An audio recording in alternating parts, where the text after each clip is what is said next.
दीजिए ना सर। तो देखिए हमें नई संसद बनाने के लिए पैसे की टेंशन नहीं है। नई संसद बनाने के लिए पैसे की टेंशन नहीं है, लेकिन ओपीएस लागू करने में जो है वो फिर टेंशन है। मैं इसलिए ये बात कह रहा हूँ। नहीं, बिल्कुल आपकी बात सही है। और मुझे आप एमपी बना दीजिए, मैं आपकी आवाज पुरजोर उठाऊंगा पार्लियामेंट के अंदर। ओपीएस रेवड़ी है कि नहीं, मुझसे पूछ रहे हैं आप? जी सर। तो इसमें कुछ कहने की जरूरत है ना। तो यानी आप रेवड़ी मानते हैं इसे? बिल्कुल, मैं वो रेवड़ी है, हिमाचल में रेवड़ी है। मतलब कर्मचारियों के लिए तो ओपीएस अच्छा नहीं है क्योंकि वित्तीय बोझ बढ़ेगा, लेकिन अगर 3 पेंशन विधायक पा रहे हैं तो बोझ नहीं बढ़ेगा। देखिए, आपने बहुत बुनियादी प्रश्न किया और मैं बहुत खुश हूं कि आपने ये। देश में इस वक्त ओपीएस को लेकर खूब चर्चा हो रही है कि ओल्ड पेंशन स्कीम वित्तीय भार। ठीक सर, मैं आपकी बात मान लेता हूं, लेकिन अब मैं कुछ आंकड़ों का जिक्र करूंगा। मैं ये आंकड़े इसलिए लेकर आया हूं कि भाई ओपीएस विधायकों को फुल पेंशन और सरकारी कर्मचारियों को टेंशन को जरा देश भी देखे और समझे कि कई ऐसे राज्य हैं जहां पर विधायकों को 2-2, 3-3 पेंशन मिलती है। अब मध्य प्रदेश का आंकड़ा सबसे पहले। मध्य प्रदेश में एक दिन की विधायकी, जिंदगी भर आप पेंशन पाने का अधिकार। ओपीएस नहीं मिलेगा, लेकिन जितनी बार आप विधायक बनेंगे उतनी बार आपको पेंशन नसीब होगी। 450 विधायकों पर पेंशन का सालाना खर्च मध्य प्रदेश में लगभग 21 करोड़ के आसपास आता है और राज्य पर इस वक्त लगभग 3 लाख करोड़ से ज्यादा का कर्ज भी है। महाराष्ट्र की सरकार का मैं जिक्र कर रहा हूं। 10 साल विधायक रहने पर 60,000 महीना पेंशन।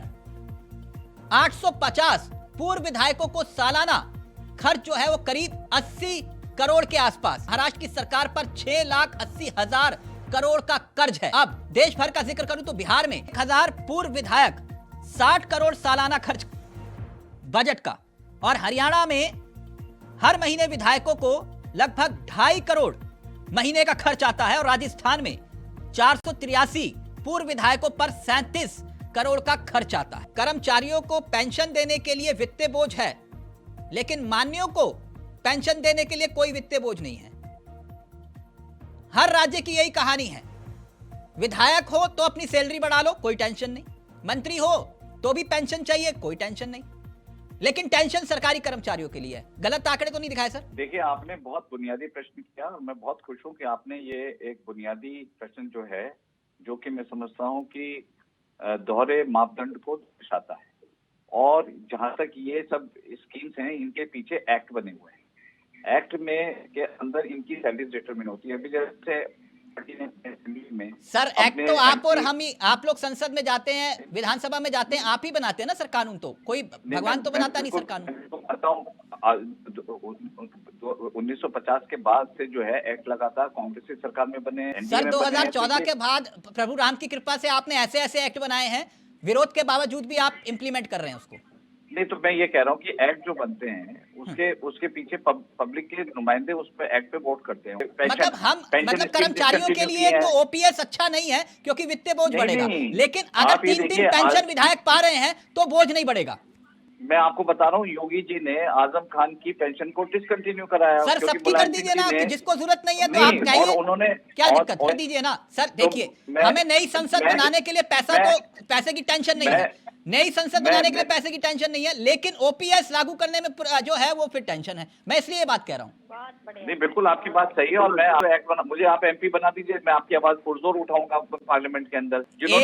एक दिन भी विधानसभा गए सांसद, कई राज्यसभा ऐसे सांसद हैं, बड़े बड़े लोग बना देते हैं, अच्छी बात है, उनकी काबिलियत होगी, मुझे कोई संदेह नहीं है, लेकिन जाते हैं तो सिर्फ अटेंडेंस लगाने के लिए। सवाल कितने पूछे वो भी एक सवाल है, मैं उस विषय में नहीं जा रहा। इस वक्त देश की जनता आपको सुन रही है। राज्य और केंद्र के कर्मचारियों की संख्या लगभग 3 करोड़ के आसपास है। ओपीएस रेवड़ी है कि नहीं? मुझसे पूछ रहे हैं आप? जी सर। तो इसमें कुछ कहने की जरूरत है कि अगर आपकी आर्थिक स्थिति ठीक नहीं और आप उसके बाद ये स्कीम लेके आ रहे हैं तो इसके पीछे मंशा सिर्फ राजनीतिक चेतना। तो यानी आप रेवड़ी मानते हैं इसे? बिल्कुल, पंजाब में वो रेवड़ी है, हिमाचल में रेवड़ी है। स्थिति देखिए, हमने तो नहीं कहा कि हम ओल्ड पेंशन स्कीम में जाएंगे। एक सेकंड मुझे बोलने दीजिए, आपने बोल दिया, मुझे आप बोलने दीजिए। मैं ये नहीं कहता हूँ कि ओल्ड पेंशन स्कीम नहीं जानी चाहिए। अगर वित्तीय आपके पास उतना, आपके पास कोष में धन है, आपकी फाइनेंशियल हेल्थ बहुत अच्छी है, आप जाइए ओल्ड पेंशन स्कीम पर। जरा ये बताइए कि आप ओपीएस के पक्ष में, यानी कि बीजेपी है या फिर नहीं? मैं देखिए, मैं इस मामले में बिल्कुल न्यूट्रल हूँ इस समय। आपसे मैंने पूछा हेड या टेल, आपने कहा हेड भी और टेल भी। मैं कंफ्यूज हो गया, नहीं, मैं इसलिए है। पूछ रहा हूँ, आप देखिए, ओपीएस नहीं, के हर पक्ष एक- में है या फिर नहीं? हर एक स्टेट की फाइनेंशियल कंडीशन अलग है। ओपीएस दे नहीं सकते, जिसका जिक्र आप कह रहे हैं कि एक मजबूरी है, ये राजनीति कर रहे हैं, ठीक है, लेकिन आपकी अर्थव्यवस्था के लिहाज से मजबूरी है, आप ओपीएस नहीं दे सकते।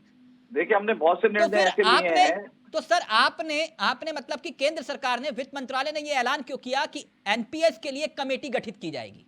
इसका क्या मतलब हुआ? नहीं तो ठीक है, वही मैं आपसे कह रहा हूँ कि अगर नहीं, आप तो कंफ्यूज हैं।